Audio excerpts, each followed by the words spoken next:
Here with the Midseason Report, I'm Amanda Irvin, joined by head coach Kelly Nicholson.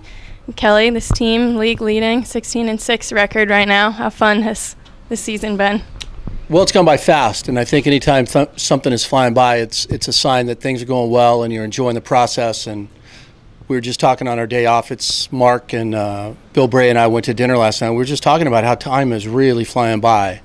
And we enjoy coming to the ballpark every day, and it's because of our players and because of the coaching staff, and it's nice to get off to a good start. So 2 new coaches joined the coaching staff this summer, Chris Constantine and Bill Bray.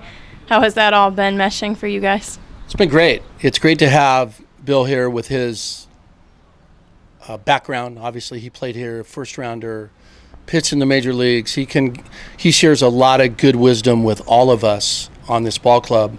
And Chris Constantine is, man, what a nice addition he has been. He summered in Hyannis. He watched the Cape League growing up.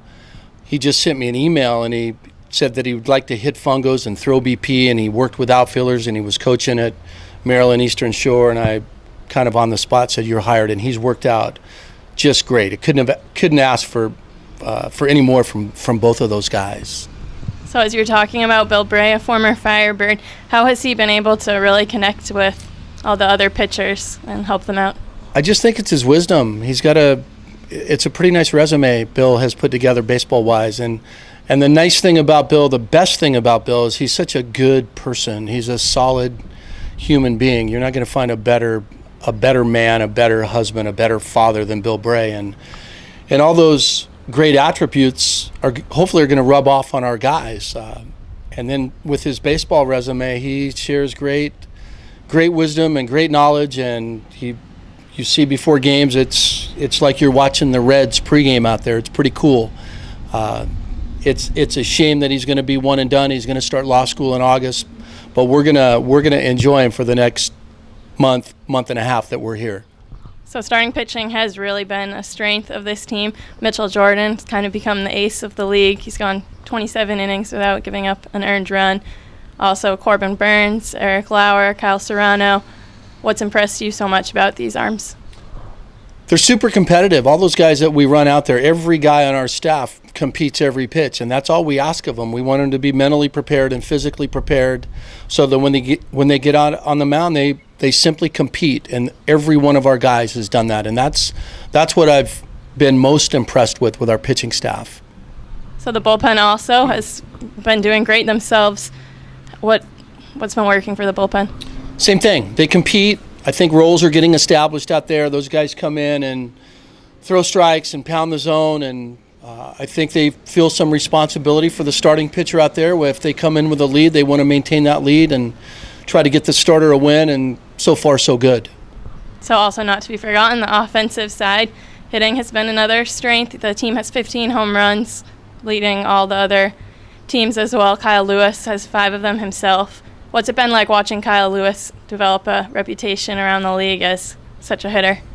Well, we knew about Kyle Lewis pretty early. We knew that Kyle Lewis was an outstanding player. The only thing I feared about Kyle Lewis was he was going to get a call from Team USA, and we were going to lose him to the USA team because he put up some really, really good numbers at Mercer. We are extremely excited to have him on our roster. And again, he's an outstanding young man. He's a very good player, and it's nice to see success come to guys like Kyle Lewis. All right, and speaking of Team USA, you guys did lose a couple, Bobby Delbeck and Bryson Brigman, now still in Team USA. How impressed have you been with this team? Keep winning without them, and how are you going to incorporate the Team USA players back in a couple days? Well, that's a really good question. Brian Reynolds is coming from the College World Series. Brian elected not to go to Team USA, so we're excited to get him a little bit early, albeit a couple days early. He's going to be in our lineup today. He's going to DH, and he's going to hit in the 5 spot. And then we have Briggy and Bobby coming back. They'll get here on July 9th. And I don't know if they're going to get here soon enough to play July 9th, but those guys have earned the right to be in our starting lineup, and we'll probably insert them right into the starting lineup come July 10th. The other guys have done an outstanding job. Nick Zamorelli and Justin Jones and Reggie Southall and all those guys that have been playing for us have just been doing a terrific job. And if something crazy were to happen and Bobby Dahlbeck and Briggy didn't come back, we'd be totally satisfied with the 28 guys we have on our roster right now. We also have John Kilichowski coming, a left-handed pitcher from Vanderbilt, and we'd like John to eventually step into our starting rotation. But getting Bobby and getting Briggy back is just a nice addition to what already is we think is a solid roster. So perhaps the Achilles heel of the team has been defense. There's been a good amount of errors committed. As roles continue to be developed, how do you think that can improve? We don't even talk about it. We always want to stay positive, and we know that physical errors are going to happen and mental errors are going to happen, and I think several of our errors have been aggressive errors, and we don't have a problem with that, and we're always going to focus on the positive. That it has not been addressed, we will not address it. These guys have played for a spring, and they've been up here for a month, and we don't expect that to be a problem from here on out. So with your recruiting, you obviously expect everyone's going to perform. Has there been any specific surprises for you about this team? Not especially. We have high expectations for every guy that arrives in Orleans. They're all highly touted. They're all plus character guys, and all of them have been as advertised. So you have your annual halfway point meeting coming up. What are some of the short-term goals and long-term goals for the season that you're going to set? We don't really have any short-term goals. I mean, the shortest-term goal is we're trying to get win number 17 today. That's it. That's all we worry about. We're just worried about today. And we can't worry about tomorrow. We can't worry about what happened yesterday.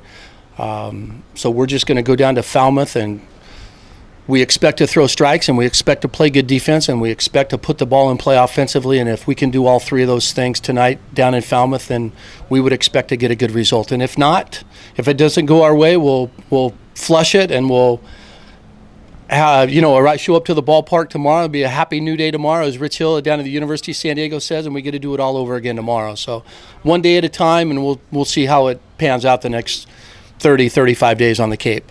So people coming and going, what have you noticed about the chemistry of this team in particular? I think the chemistry's great. I think it's really, really good. I think guys have established a good relationship so far on this team, and I would expect it to get better as the season progresses.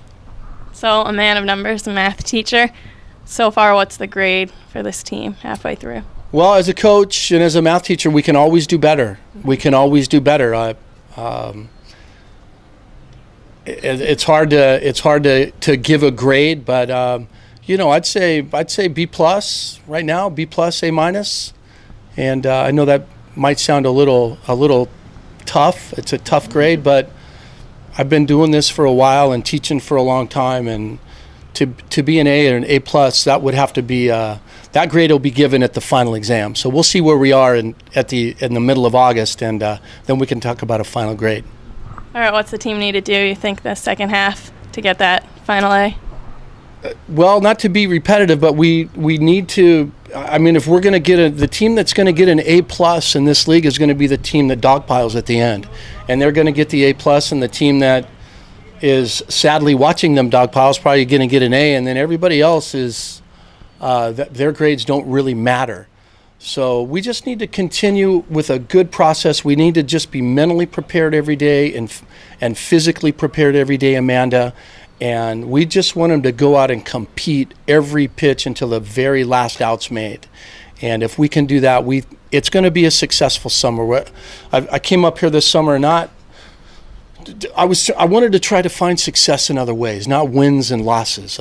Relationships that we build, and being good people off the field, and having the players be great guests with their host families, and interacting with the community, and having our guys in clinic be the best clinic guys that we could possibly be. And for me personally, I just want to enjoy the journey and enjoy the experience. And I think success gets lost in wins and losses. Yes, it's great to win and lose, but it's not great to lose, but it's great to win. But I just had a conversation with Willie Abreu, who's out here for early work, and we had a great conversation. I said, Willie, 10 years, 15 years from now, when we're hopefully staying in touch, we're not going to remember our record, but we're going to remember the relationship that we had for those 60 days on the Cape. And and that's what it's all about. It's the relationships and the friendships that are formed, and hopefully I can give everybody an A+ in that category come August 15th.